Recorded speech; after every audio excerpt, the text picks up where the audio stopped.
Well, hello, Michael here. Today, looking at Psalms 31, specifically verse 1 and 2 for the exposition. Let's go ahead and read those two verses from this psalm, which is subtitled, Into Your Hand I Commit My Spirit. Verse 1. In you, O Lord, do I take refuge. Let me never be put to shame. In your righteousness, deliver me. Incline your ear to me. Rescue me speedily. Be a rock of refuge for me, a strong fortress to save me. And so we look to the treasure of David for the exposition, verse 1. In thee, O Lord, do I put my trust.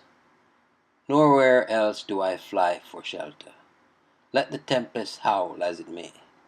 The psalmist has one refuge, and that the best one. He cast out the great sheet anchor of his faith in this time of storm. Let other things be doubtful, yet the fact that he relies on Jehovah, David lays down most positively. And he begins with it, lest by stress of trial he should afterwards forget it. The avowal of faith is the fulcrum by means of which he labors to uplift and remove his troubles. He dwells upon it as a comfort to himself and as a plea with God. No mention is made of merit, but faith relies upon divine favor and faithfulness, and upon that alone. Let me never be ashamed.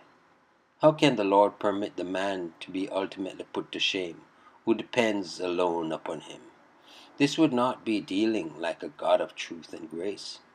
It would bring dishonor upon God himself if faith were not in the end rewarded. It will be an ill day indeed for religion when trust in God brings no consolation and no assistance. Deliver me in thy righteousness. Thou art not unjust to desert a trustful soul, or to break thy promises. Thou wilt vindicate the righteousness of thy mysterious providence, and give the joyful deliverance. Faith dares to look even to the sword of justice for protection. While God is righteous, faith will not be left to be proved futile and fanatical. How sweetly the declaration of faith in this first verse sounds, if we read it at the foot of the cross, beholding the promise of the Father, as yea and amen, through the Son, viewing God with faith's eye as he stands revealed in Jesus crucified. Verse 2. Bow down thine ear to me. Condescend to my low estate.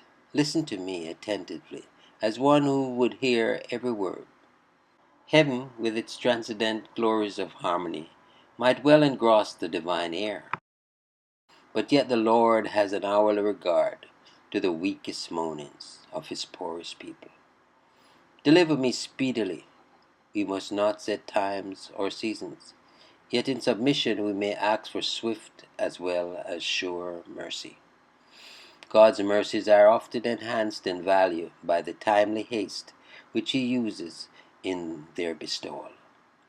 If they came late, they might be too late, but he rides upon a cherub and flies upon the wings of the wind when he intends the good of his beloved.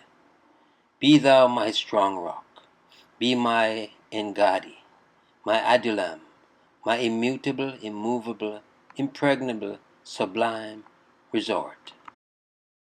For an house of defense to save me, wherein I may dwell in safety, not merely running to thee for temporary shelter, but abiding in thee for eternal salvation. How very simply does the good man pray, and yet with what weight of meaning! He uses no ornamental flourishes. He is too deeply in earnest to be otherwise than plain. It were well if all who engage in public prayer would observe the same rule. Yes, indeed. Trust you enjoyed that meditation. Michael here declaring yet again, Jesus is Lord. Until next time, be